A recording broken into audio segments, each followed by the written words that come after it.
What if the Hollywood family you admired most was hiding a nightmare behind every red carpet smile? What if the same woman who once walked beside Tom Hanks on the set of A League of Their Own, the daughter of When Harry Met Sally director Rob Reiner, was now staring down a life sentence for helping kill her own parents?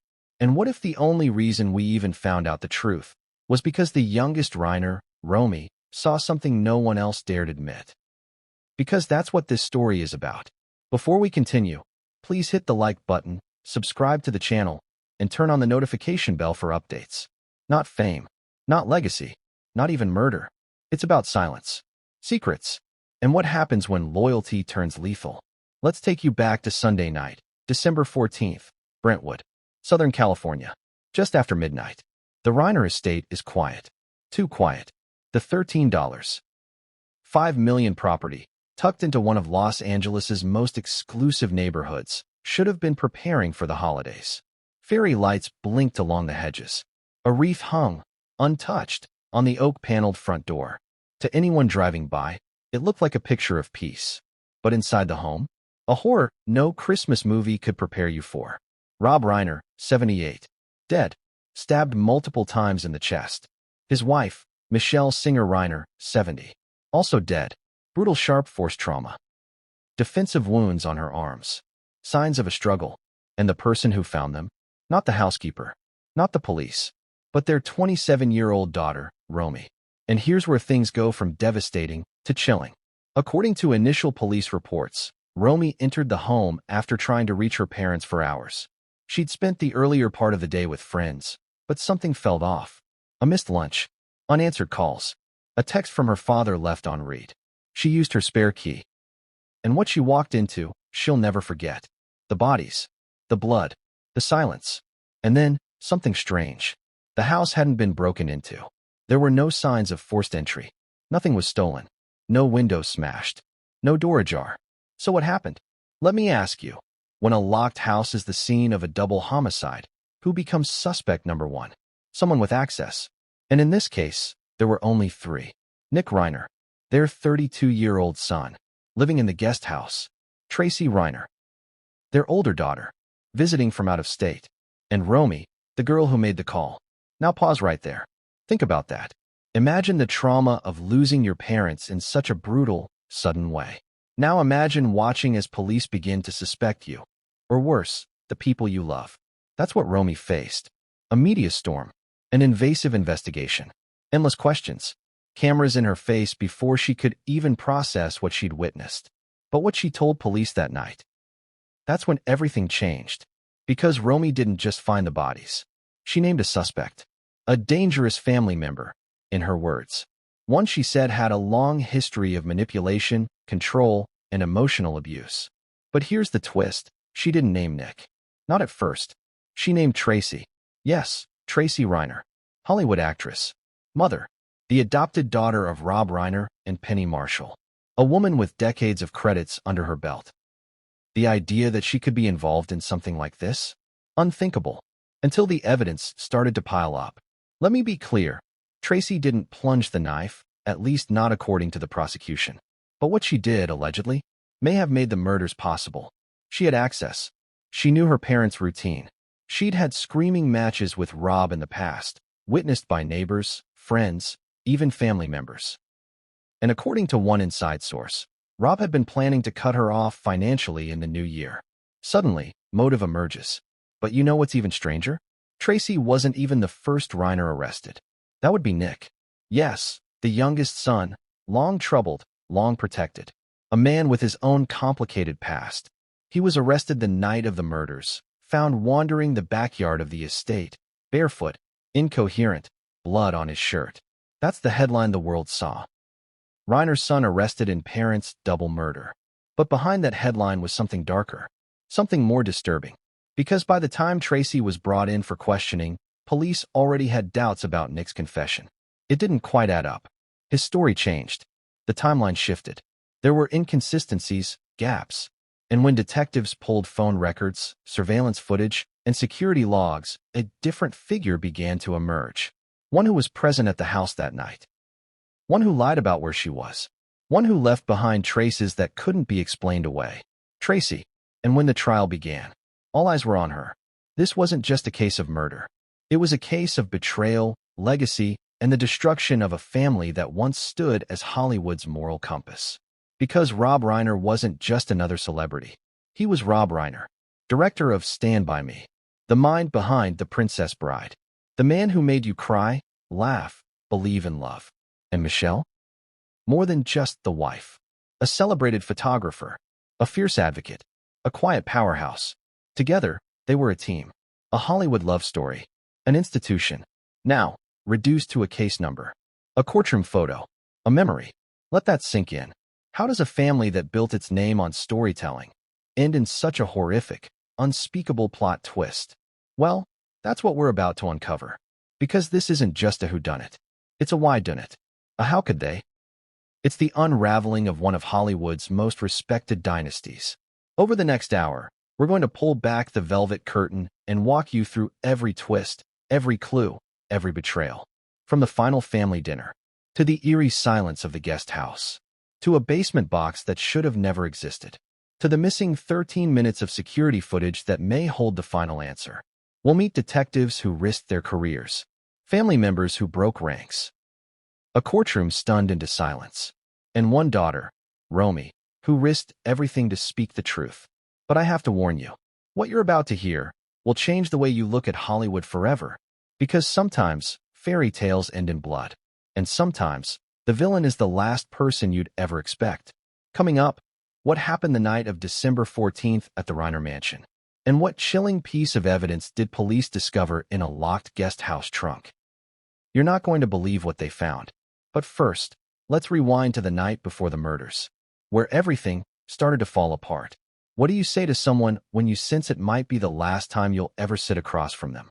That was the unspoken energy lingering over the Reiner family dinner table on the night of December 13th.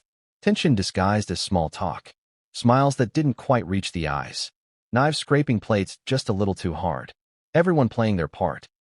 But underneath it all, an explosion waiting for permission to go off. The Brentwood estate was dressed for the holidays. Candles flickered. The dining room smelled like rosemary lamb and truffle potatoes. An expensive bottle of Burgundy sat half-empty near Rob's plate. But no one really touched their food, because the real feast that night was emotional carnage. Let's set the scene. Rob Reiner sat at the head of the table, as he always did. Quiet, observing, maybe even disappointed. To his right, Michelle Singer Reiner, restless, shifting in her seat. She had always played the role of the family's quiet strength, but tonight, she seemed brittle, like she was holding something in. To Rob's left, Tracy Reiner. She arrived late. She always did. But this time, it wasn't casual lateness. It was deliberate, calculated. She wore black. Not holiday black, funeral black. A satin blouse, too formal for a family dinner. Her hair slicked back, eyes rimmed with heavy liner. A statement. Nick was already there when she walked in, sitting across the table, hoodie on, barely making eye contact, picking at his nails. And Romy? She sat near the window, quiet, watching, the youngest of the family, the one people forgot to listen to, until it was far too late. The Reiners hadn't shared a meal like this in months. This wasn't about family tradition. This was about confrontation. Because according to several family friends interviewed later, Rob had made a decision. And everyone at that table knew it. He was cutting Tracy off financially. Not in a dramatic, rage-fueled, you're dead to me kind of way. Worse, he was doing it legally, methodically, through a clause in the trust, rewritten just weeks before. And she knew. Let that sink in. Imagine being told, quietly, coldly, by the man who raised you, that you're no longer welcome at the table you once called home, that everything you thought was yours by birthright was being reassigned. And then having to sit there, eat, pretend to celebrate the season. That's the emotional temperature of that dinner. Now here's where it gets darker. Multiple sources say Rob wasn't just cutting off Tracy. He was shifting primary inheritance to Romy. Yes, Romy, the youngest, the quiet one, the one Tracy used to call the baby. And Romy didn't know. Not yet. But Tracy did. And that knowledge? It was a storm brewing just behind her eyes. She barely touched her food. Instead, she asked pointed questions. About Romy's new art exhibit. About Nick's therapist. About who was visiting for the holidays. Normal questions, on the surface. But her tone? Sharp, almost mocking. At one point, she turned to Rob and said something chilling. You always liked her better, didn't you? Witnesses later said the room fell silent. Rob didn't answer. He didn't need to. That silence said it all. Because the truth? Yes, he did favor Romy. Not because she was perfect, but because she was honest. Tracy wasn't, and Rob knew it. Now let's pause. How does a dinner conversation escalate into double homicide? It doesn't. Not right away, but it plants the seeds. And that night, those seeds were planted deep. Michelle tried to smooth things over. She always did. She joked about the food. She mentioned old holiday memories. She even played a short clip from this as Spinal Tap on her phone, hoping to make everyone laugh. No one did. The mood was beyond saving. Then came the moment that turned everything. Rob cleared his throat. He reached into a folder beside his chair and pulled out several documents. Romy would later say it looked like a script reading. But it wasn't a script. It was a final notice. The updated trust. He said calmly, I wanted you to see it from me, not from lawyers. Tracy froze. Nick looked confused. Romy didn't know what she was looking at. But Tracy knew. She snatched the papers. Skimmed. Jaw tight. Hands shaking. You rewrote the will. It's not a will, Rob said. It's a trust. And yes, you're erasing me. I'm protecting the people who've earned it.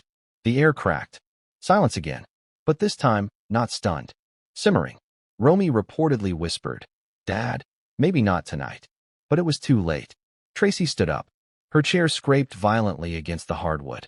She said one thing before leaving the room. You think you're in control, but you have no idea what you've started. And she left. Nick got up too, unsure, but agitated. He followed her. The rest of the night? A blur. No one really remembers what was said after that. But here's what we do know. Security footage shows Tracy pacing in the driveway later that night. Phone records reveal 3 missed calls from her to Nick, between 1:47 a.m. and 2:09 a.m. And in the background of one of Romy's photos posted earlier that evening, Tracy is glaring, almost like she's watching everything fall apart from a distance. Let's rewind to that photo. A soft focus shot of Romy's glass of wine. Christmas lights twinkling in the distance. A classic artsy Instagram post. But zoom in. There's a reflection in the mirror behind her. And it's unmistakable. Tracy, standing near the hallway, looking directly into the camera. Eyes wide. Almost caught. And that photo? It would later become Exhibit B in the trial. A single frame. But one that proved she never really left the house. Now ask yourself this. Why lie about your whereabouts? Why place yourself away from the crime scene? Unless you had something to hide. Unless you weren't just angry. You were already planning something. Because sometime between 2:10 and 3:00 a.m., the Reiners were killed.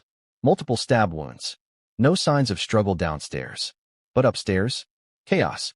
Furniture overturned. A shattered lamp. Tracy's fingerprints on the stair rail. Nick's DNA on the broken glass. 2 killers? Or a struggle gone wrong? We'll get to that. But one more thing about that night. Romy. She went to bed early. Headphones in. Fell asleep editing a video. She only woke when she heard a thud. One loud noise. Followed by silence. Then, nothing. Until she found their bodies the next morning. But here's the detail that no one talks about enough.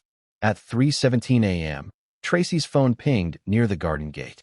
The one that leads to the guest house. Nick's place. They say she went to confront him. Or maybe to recruit him. Either way, what happened next would shatter what little was left of the Reiner family. Because by dawn, 2 were dead.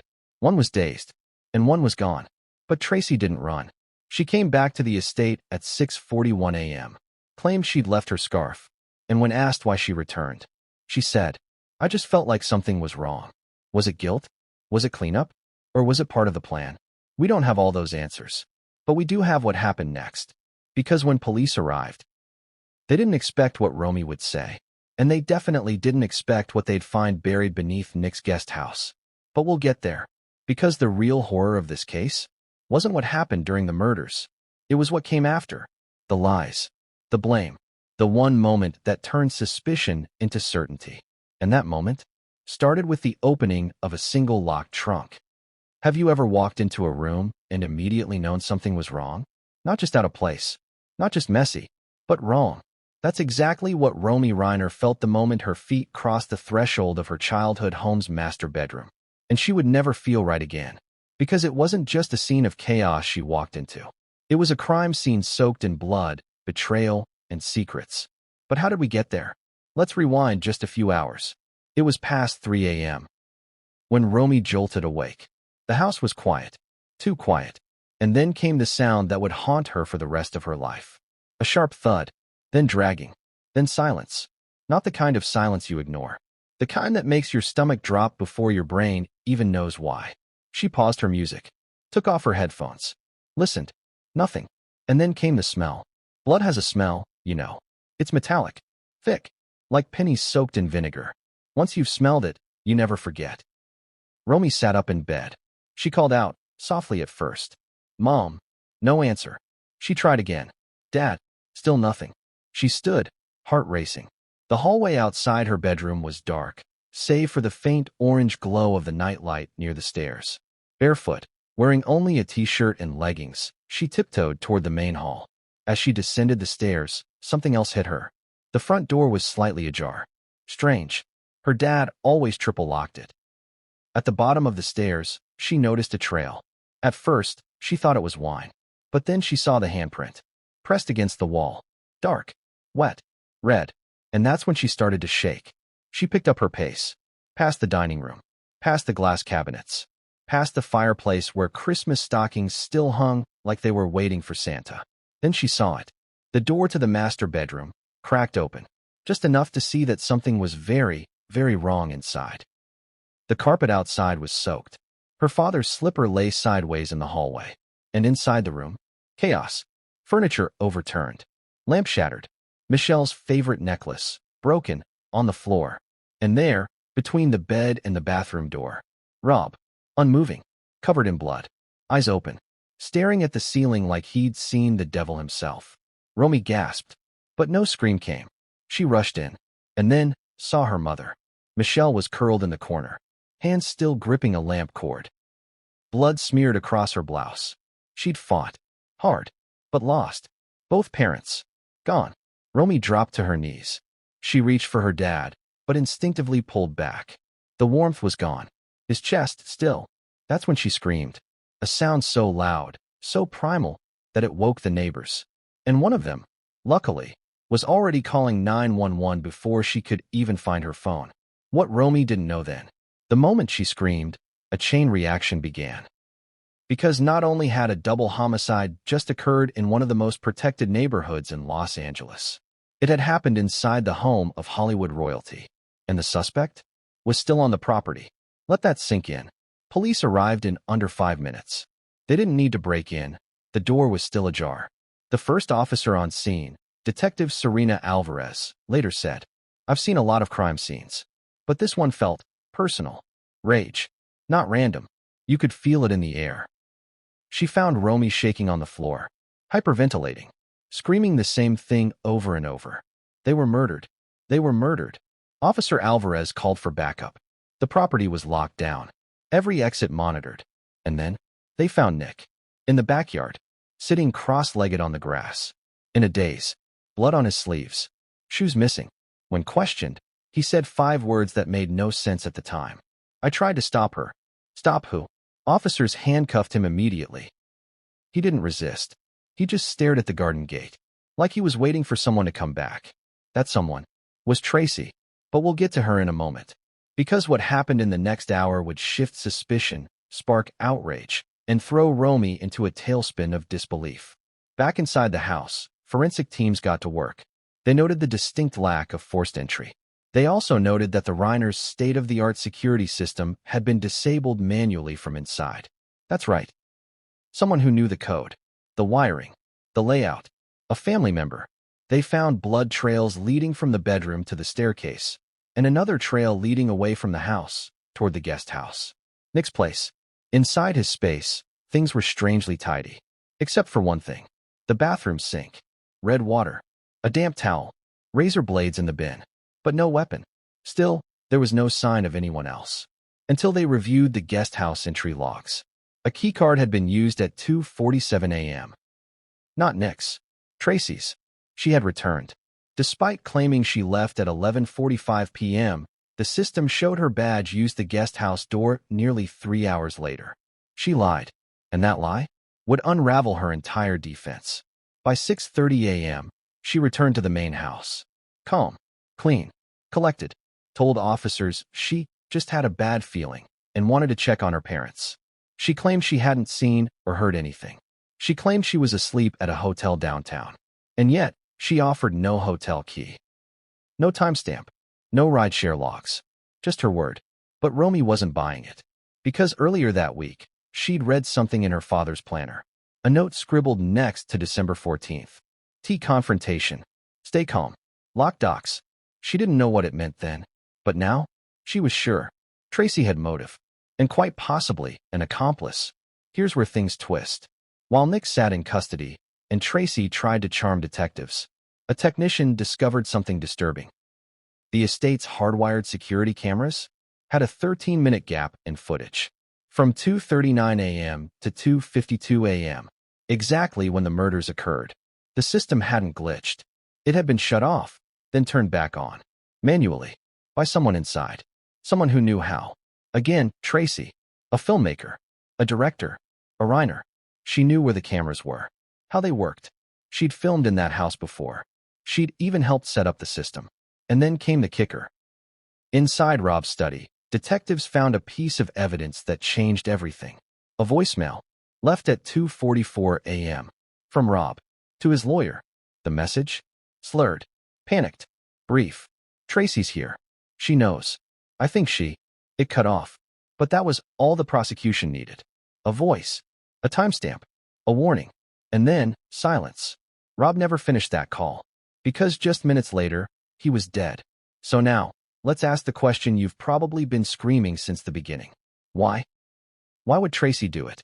Why would she risk everything? The legacy, the career, her freedom. Some say it was about money. Others say it was deeper. Resentment, control, being replaced. But Romy?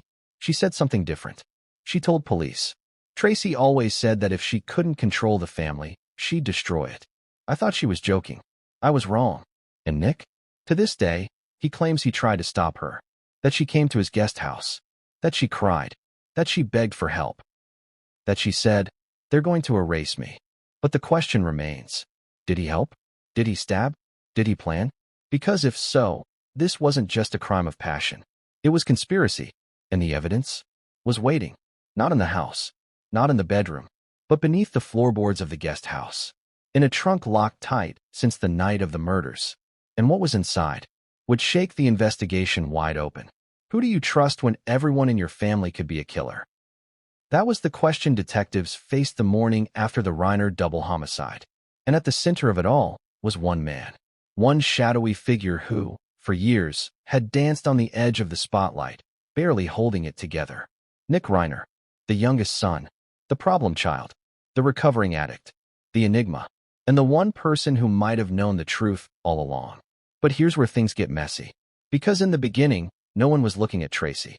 All eyes were on Nick. And why wouldn't they be? He lived on the property. He was found at the scene. His clothes had blood on them. And his own words, "I tried to stop her," made him look like he was already halfway into a confession. But was it a cry for help? Or a twisted attempt to shift blame? Let's rewind a little. Nick Reiner had always been the troubled one. In his 20s, he was in and out of rehab.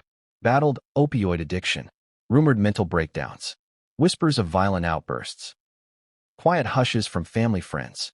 The kind of stories Hollywood buries until it can't. Rob and Michelle had done everything they could. Therapists. Interventions. Even letting him live in the guest house, just feet from their front door, in what friends described as a constant state of concern. But he never quite got clean. Not completely. Not consistently. And it was this history, this fragile, chaotic past, that made him the perfect suspect. The public didn't hesitate. The tabloids pounced. Nick Reiner, killer's son? Drug rage leads to double murder? Headlines screamed. Comment sections frothed. And in that noise, no one was asking, what if he wasn't alone? Because as investigators soon discovered, there was something about Nick's behavior that didn't quite make sense. He wasn't frantic when they found him. He wasn't defensive. He wasn't even surprised. He was calm. Empty. like the fight had already left him. When they questioned him, he said he had no memory of what happened between 2 and 3 a.m. But in the same breath, he told them, "She said they were cutting us out. She said it was war now." "Who's she?" detectives asked. He wouldn't answer. Not then. But he didn't need to. Because just hours later, Romy filled in the blank. She told investigators something that chilled them to their core. Nick and Tracy had been talking more. Secretly. Late-night calls. Whispered conversations. I heard them. I asked what was going on. Tracy said, "We're just strategizing." Strategizing? About what? The will? The estate? Control? We don't know. But what we do know is this. Romy had always been closest to her dad. Nick had always been closest to Tracy. He adored her, idolized her, listened to her more than anyone else. She called him my little knight. He called her T. They had a language, a bond. And it may have become a weapon. Because when the updated trust papers were revealed, showing Tracy's cut and Romy's rise, Nick didn't take it well. He told a friend the next day, "I'm nothing without this family, and they're trying to erase me." Sound familiar? That same phrase was used by Tracy just hours before the murders. Two people, two reactions, one common enemy, their parents. But here's where it gets darker. The morning after the murders, when police searched Nick's guest house, they noticed something odd. In the corner of the living room, under a throw rug, the floor creaked differently. Hollow. They peeled it back. A square cutout. A makeshift hatch. And underneath? A storage trunk. Old. Dusty. Locked. It took them less than 5 minutes to pop it open. And inside, evidence that shattered the case wide open. Item 1. A pair of latex gloves. Bloodstained. Both left and right. Item 2. A black hoodie, identical to the one Nick was wearing, but clean. Too clean. Item 3. A small knife. Partially wiped. Handle engraved with the letter T. Yes, T. And finally, item 4. A handwritten note. Torn. Jagged edges. A confession? No. A plan. It read, "Entry at 2:30.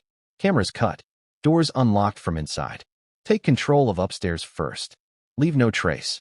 Remove the envelope. Lock the trunk. Leave by 3. No names. No signatures. But the handwriting? It wasn't Nick's. And it wasn't Rob's. A forensic analyst later confirmed. The writing matched Tracy Reiner's. Let that sink in. A murder plan. In her handwriting. Found in Nick's trunk. And yet, Nick claimed he had never seen it before. So how did it get there? Planted? Given to him? Did Tracy come to the guest house that night, as security logs suggest, and leave behind more than just paranoia? Nick's legal team thought so. They argued that he was used, manipulated, an emotional weapon, triggered by Tracy, who they claimed had orchestrated the entire crime. But the prosecution didn't buy it. They said it was teamwork. Two siblings. One crime. Different roles. Same goal. And Romy? She said something that haunts this case to this day. Tracy used Nick's pain. She always did. He thought she was helping him, but she was dragging him down with her. So here we are. A brother and sister. Bound by blood. Torn by betrayal. And standing at the center of one of the most horrifying family tragedies Hollywood has ever seen. But the real question? Who really pulled the strings? Who pulled the knife? And what else was hidden in that house? Because just when police thought they had it all, a new clue emerged. One no one expected. A voice recording. Left on Tracy's own phone.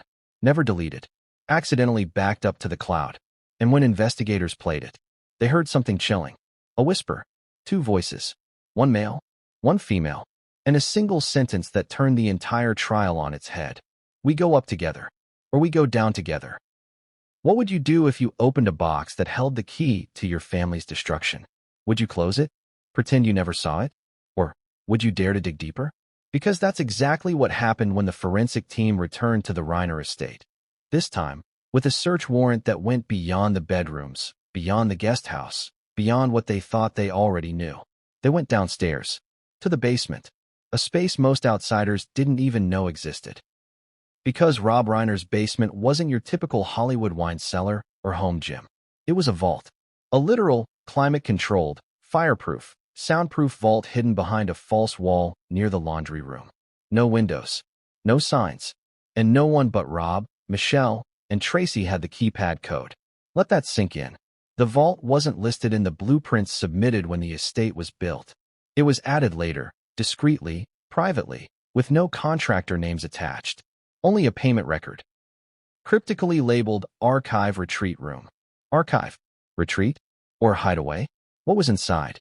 No one knew, until that warrant cracked it open.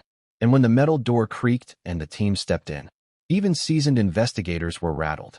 The room was lined wall to wall with shelves. Not just books, binders, color-coded, labeled, dated, personal records, family journals, contracts, diaries, a lifetime of documentation, everything Rob and Michelle had kept close to the chest. But it wasn't the shelves that caught their attention first.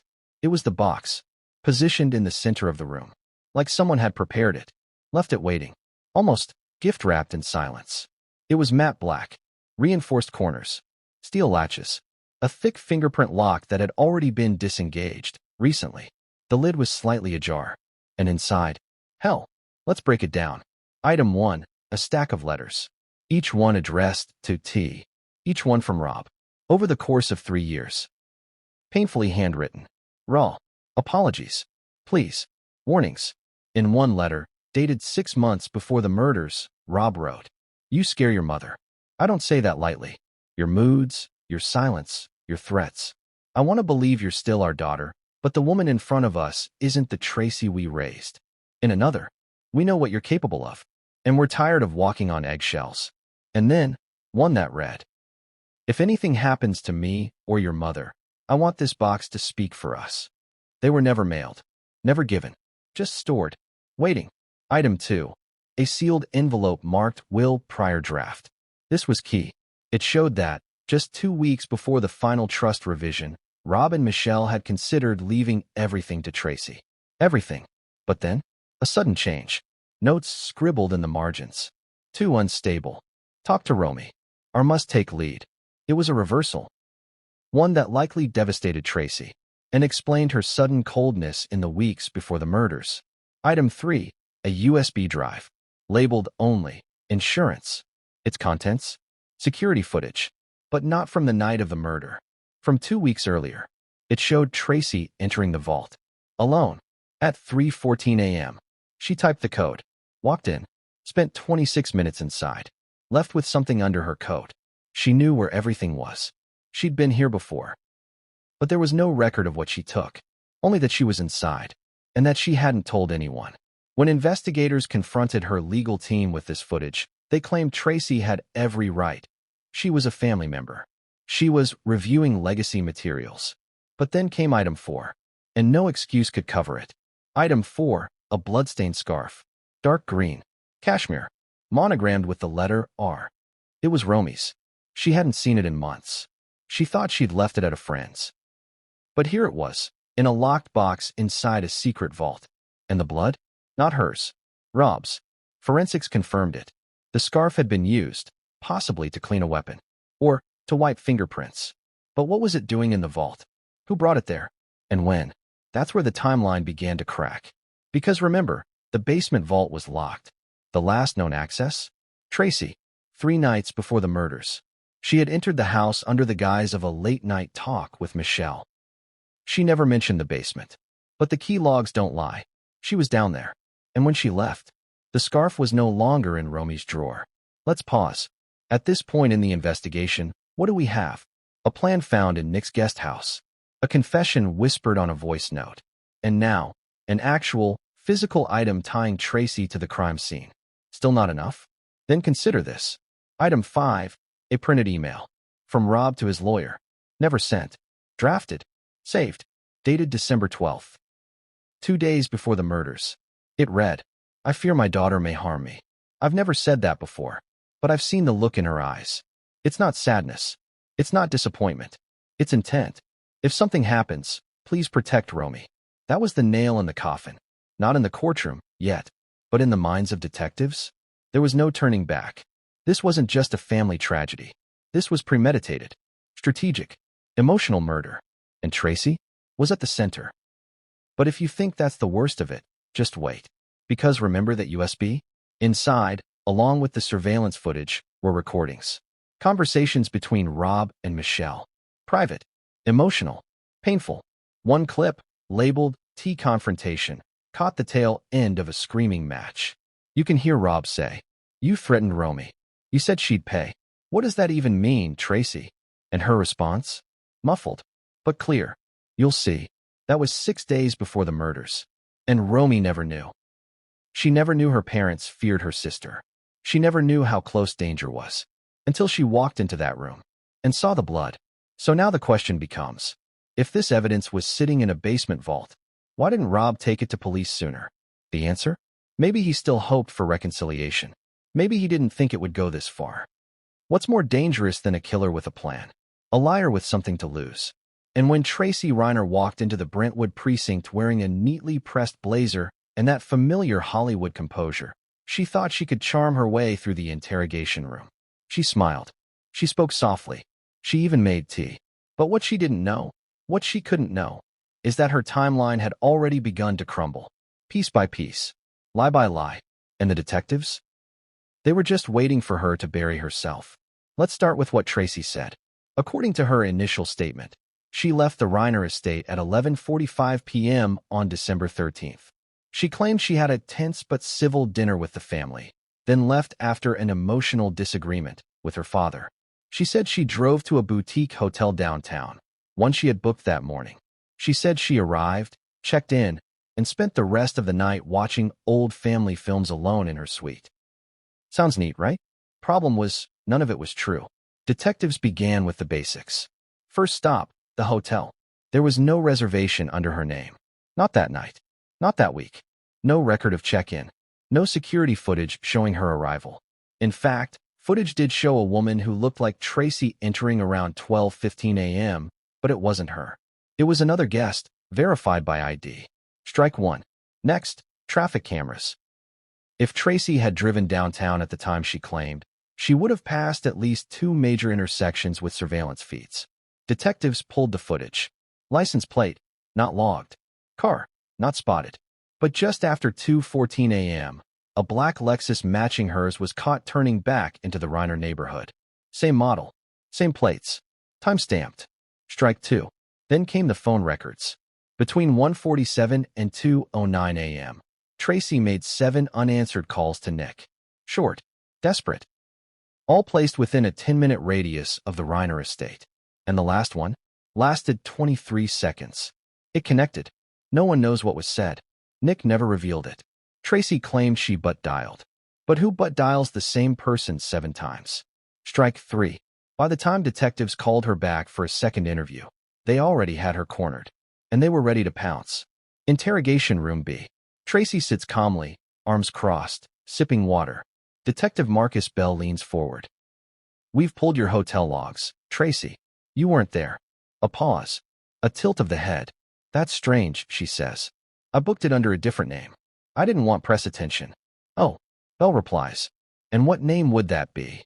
She pauses. Blinks. I don't remember. My assistant handled it."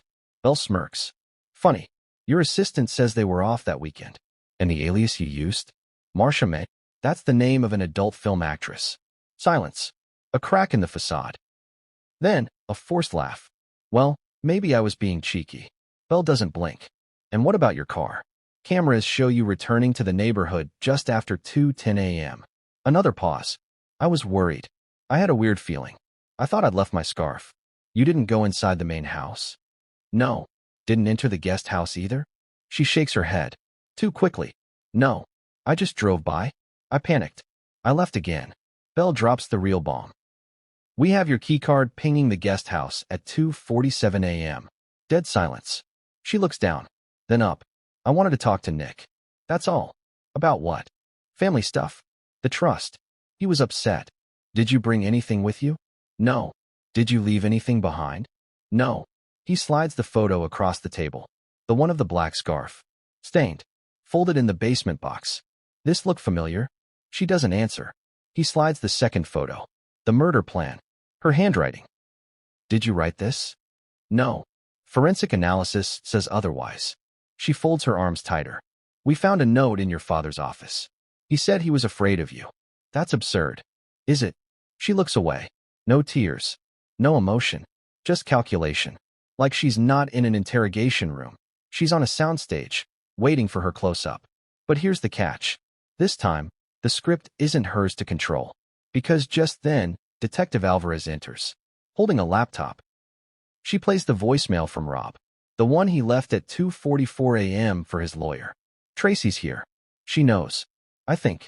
The call cuts. But the message is clear. Rob knew. Rob was scared. And minutes later, he was dead. Tracy stares at the screen. Still no tears. Just silence. But her pulse? Now visible in her neck. Detectives notice. And then, Bell delivers the final blow. Tracy, this isn't about cleaning up a mess. This is about creating one. And right now, you're the only one still pretending there's no blood on your hands. She says nothing, but her face has changed. The confidence? Gone. The mask? Cracking. She's not innocent. She's not naive. She's calculating her odds. And they're not looking good. Outside the interrogation room, the DA's office is already preparing a case for accomplice to murder, or worse. And while Tracy spins a narrative of denial, more evidence is surfacing, including something the public hasn't seen yet. A backup of her iCloud Notes app, pulled via warrant. It includes one entry, dated 2 weeks before the murders. It reads, "Ours new draft equals war. If I don't act, it all slips away. He's pushing me out. She's too young to handle this. Must do what's necessary. T and N equals all that's left. T and N. Tracy and Nick. Not just siblings. Not just outcasts. Co-conspirators? Or something even darker. A twisted bond built on bitterness? That entry, coupled with her destroyed alibi, cements the theory for prosecutors. She wasn't just involved. She was the brain. And Nick? He was the blade. But still, Tracy maintains her innocence. She hires a new lawyer, goes on a public relations campaign, issues a statement through her rep. I love my parents deeply. I would never harm them. These accusations are based on manipulated timelines and circumstantial evidence. I will fight them to the end. But the timeline doesn't lie. The cameras, the phone logs, the scarf, the plan, the basement box, and worst of all, Romy, who tells investigators something no one else had. That night, when I went into my dad's study around midnight, Tracy was already there, alone. And when she saw me, she jumped. Why? She said I wasn't supposed to see something. What was it? Romy hesitates, then whispers. The trust. It was open on the desk. And in that moment, she saw everything. The change in inheritance. The final blow. The motive. That's when Tracy said it. Not loud. Not threatening. But clear. You don't know what he's done to me. And when it happens, don't act surprised. That was hours before the murder. And Romy didn't tell anyone. Because she didn't believe her sister was capable. But now, she wishes she had. Because maybe, just maybe, it would have saved them. But the story isn't over yet. Because just as the trial begins, and Tracy pleads not guilty, a new piece of audio surfaces. Something no one expected. A secret voice memo, recorded by Rob. In his final moments, and in that shaky, blood-soaked breath, he manages to say 2 names. One is Nick. The other isn't Tracy. It's someone else. A third player. An unexpected twist. And one final betrayal. What would your last words be if you knew you had seconds to live? Would you scream? Would you beg? Or would you try to leave behind a clue? One last desperate whisper into the dark? Rob Reiner, in his final moments, didn't scream. He didn't cry. He recorded. And what he captured in that fleeting, blood-soaked breath shattered everything we thought we knew about this case. Because it wasn't just a name. It was a bombshell. A twist no one saw coming. And it changed the entire trajectory of the trial. But let's rewind, because the story behind that voice memo is just as twisted as what it revealed. Here's what happened. A month after the initial investigation, the Reiner estate's electronics, phones, tablets, hard drives, were still being combed through by digital forensic teams. Most of it was noise, scripts, production notes, emails, photos. Nothing incriminating. Until one technician stumbled on something strange in the metadata of Rob Reiner's iPhone backup. A voice memo file. Corrupted. Hidden in a folder marked drafts. It hadn't been accessed since the night of the murders. But the timestamp? 2:53 a.m. Just minutes before police believe Rob was killed. And what's more, it had been recorded on the voice memo app, not the call log. Meaning Rob wasn't calling for help. He was documenting. A man known for telling stories. telling his last. The audio was short, 41 seconds. But in that time, Rob said more than anyone expected. Let's break it down. The first 7 seconds? Heavy breathing. A scuffle. The distinct click of a lock turning. Then his voice, raspy, strained, barely audible. This is Rob Reiner. If this is found, I didn't fall. I didn't trip. They're in the house. Tracy was here. Silence. A crash. Muffled voices, too distant to make out clearly. Then, the shocking part. Nick. I saw Nick. But someone else. Randy, why is he? And then, static. Then nothing. The recording cuts out. Just like that. Now, let's talk about the name that blew this case wide open. Randy. Not Tracy. Not Nick. Randy. So who is Randy?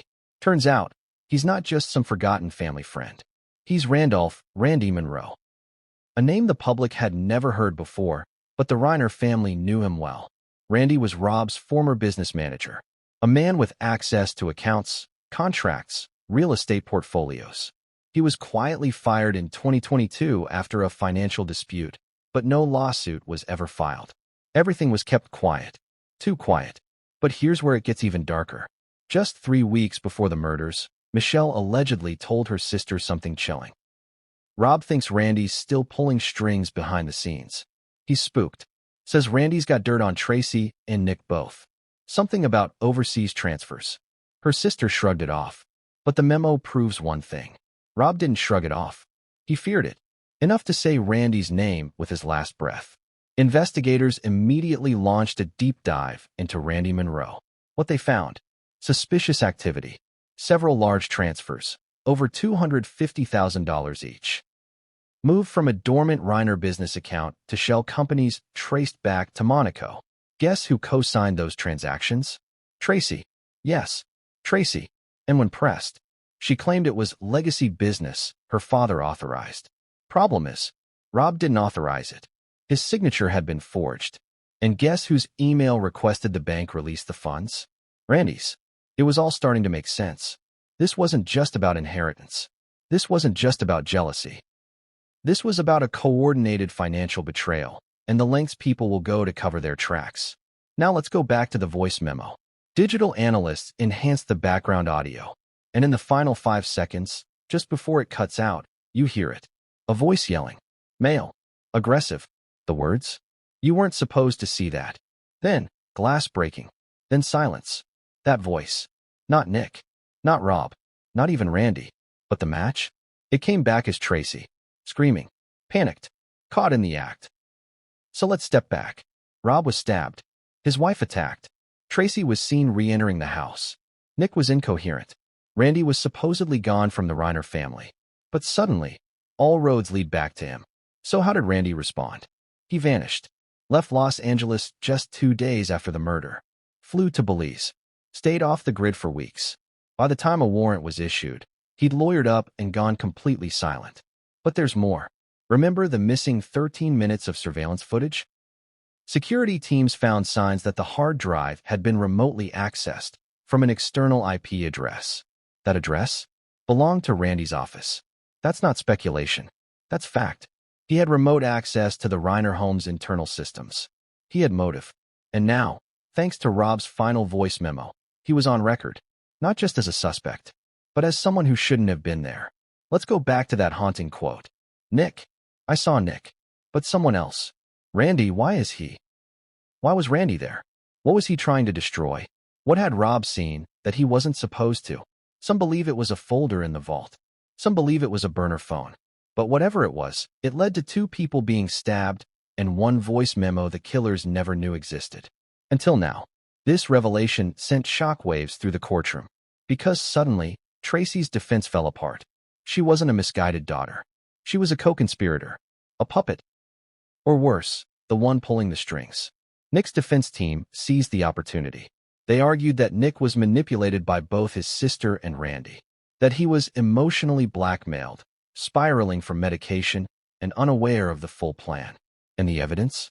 Supported the theory. Nick's prints weren't on the murder weapon. Tracy's were.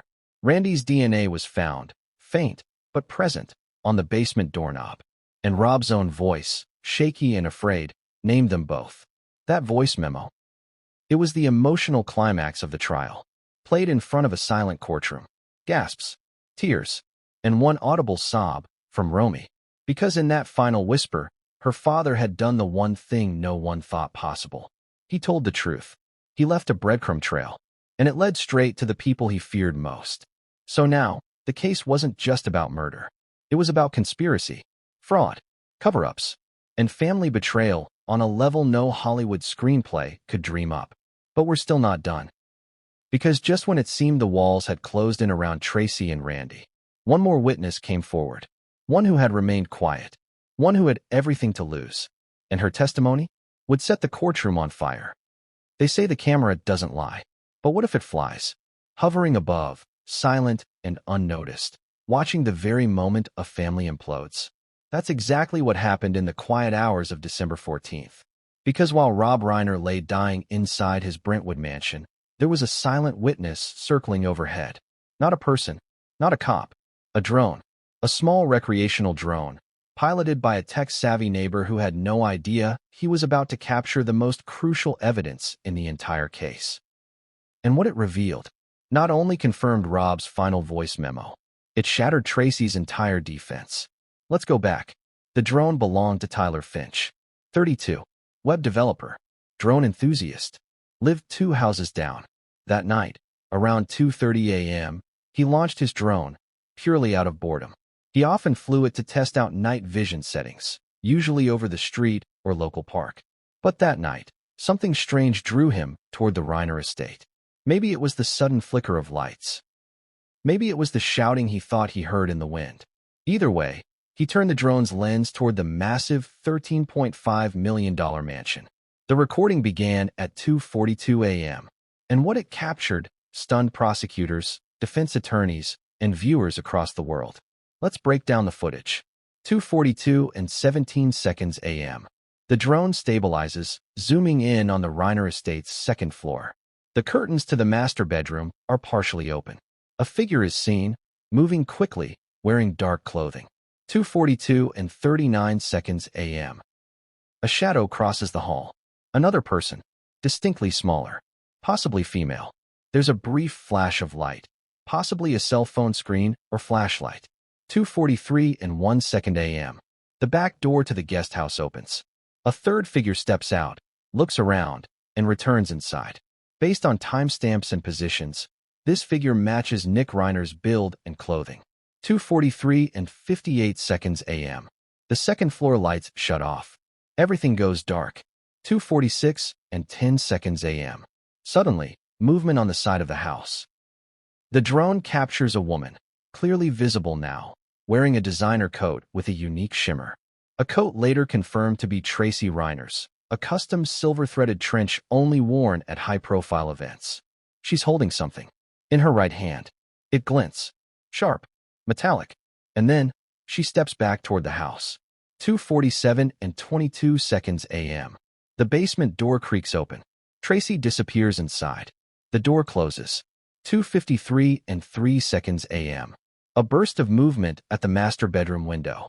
Curtains swing. A lamp crashes. A scream, barely audible in the drone's mic. And then, nothing. Silence. Stillness. And less than 5 minutes later, Romy finds her parents' bodies.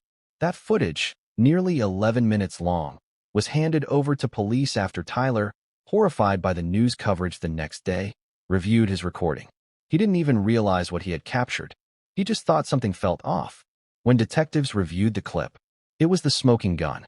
Let's pause. You've now heard about the forged trust, the scarf, the basement box, the voice memo, and now this, the drone footage. Let's be honest. There's no doubt Tracy was there. There's no doubt she lied. The question is, was she alone in this? Because the drone revealed something else. Something subtle. In frame 1483, just before the scream, a second woman appears in the lower yard, hidden behind trees, wearing a hoodie, shorter, lighter build. Not Romy, not Tracy, and not Michelle. So who? Facial recognition didn't confirm the identity. But the positioning, the proximity, it's chilling. Could this be the elusive third conspirator Rob mentioned in his voice memo? Was this Randy, in disguise? Or someone else entirely? Someone not yet in the spotlight? Investigators weren't sure. But here's where things explode. Because during trial, prosecutors played the drone video in full, frame by frame, for the jury. Gasps filled the room when Tracy was clearly seen entering the basement. You could see her expression. Focused. Determined. Not panicked. Not emotional. Controlled. Her walk? Not of someone fleeing a scene, but of someone securing it. As if the real crime was already done. And then came the courtroom bombshell. Romy took the stand. Tearful. Steady. Furious. She pointed at the paused drone footage and said, "That's the code I helped her pick out last year." She said it made her look invincible. She paused, then added, "I guess it worked." The jury was silent.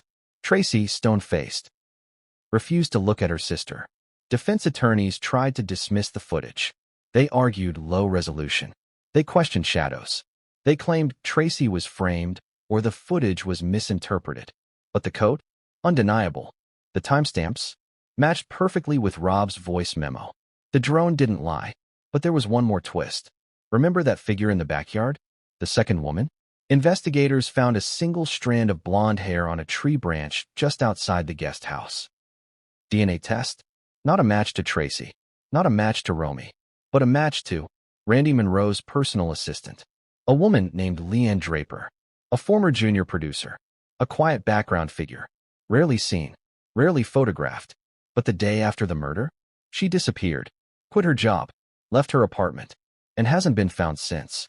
So now we have a murder, a forged will, a secret vault, a disappearing assistant, and a drone that captured almost everything. Almost. Because even with all this evidence, one thing still haunted the investigators. The missing 13 minutes. The blackout in the home's surveillance system between 2:39 and 2:52 a.m.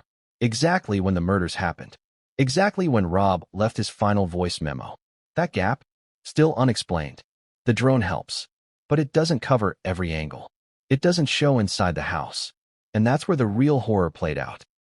So now, as the trial barrels toward a climax, and the public turns on Tracy, and prosecutors build their narrative brick by damning brick, one question remains. Who was the final hand on the knife? Was it Nick? Was it Tracy? Or was it someone else?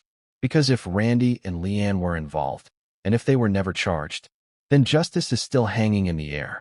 Like that drone. Circling. Watching. Waiting. And we're about to discover. The worst is yet to come. What if the confession wasn't the end of the story, but the beginning of another lie? Because when Nick Reiner sat in that cold interrogation room, staring at the floor, blood drying on his sleeves, and whispered, "I tried to stop her," everyone thought he'd finally cracked, that the truth was out, that the sun had snapped. But what if that wasn't a confession? What if it was a cry for help, from someone who'd been caught in a trap too deep to escape? Because when we unpack Nick's so-called confession, piece by trembling piece, what emerges is not the clear-cut narrative prosecutors hoped for. Instead, it's a muddled fog of manipulation, psychological trauma, and a timeline that keeps shifting like quicksand. Let's go back to the night of the murders. Nick was found just after 3:15 a.m., sitting barefoot in the Reiner estate's backyard, mumbling, staring at the garden gate. At first glance, it looked like a breakdown. His hoodie was smeared with blood. His fingernails were dirty, bits of dried grass and something darker wedged beneath them. When officers approached, he didn't resist, didn't flinch. He simply whispered, "I tried to stop her." Police took that as an admission of guilt. And maybe it was. But who was he trying to stop? Tracy? Randy? Leanne? Or was it someone else entirely? Because what followed was one of the most controversial interrogation tapes of the entire case. Nick was questioned for 11 hours without a lawyer. Yes, you heard that right. 11 hours. No attorney. No sleep. No medication. Remember, Nick had a documented history of psychiatric disorders. Schizoaffective episodes. Generalized anxiety. Medication-induced psychosis. He'd been on and off lithium, Seroquel, Ativan, and that night, his toxicology screen showed he'd missed 2 doses. Now ask yourself, would you trust a confession from someone in that condition? Detectives pushed hard. They needed clarity. But what they got was confusion. Let's look at Nick's statements, hour by hour. Hour 1 to 2. He admits he was in the guest house all night. Says he heard shouting around 2:30 a.m. Claims Tracy came over to talk. Mentions she was scared. and said they were cutting us out. When asked if he entered the main house, he hesitates. Then, I think, I followed her. Hour 3 to 4. He's shown the crime scene photos. Visibly disturbed. Cries. Vomits. Hyperventilates. Says. There was blood already. I didn't know it would be that much. Then whispers. I didn't want them to die. Detectives press. Who stabbed Rob? Nick. Not me. I swear. I swear. Who did? Nick. I don't know. She was holding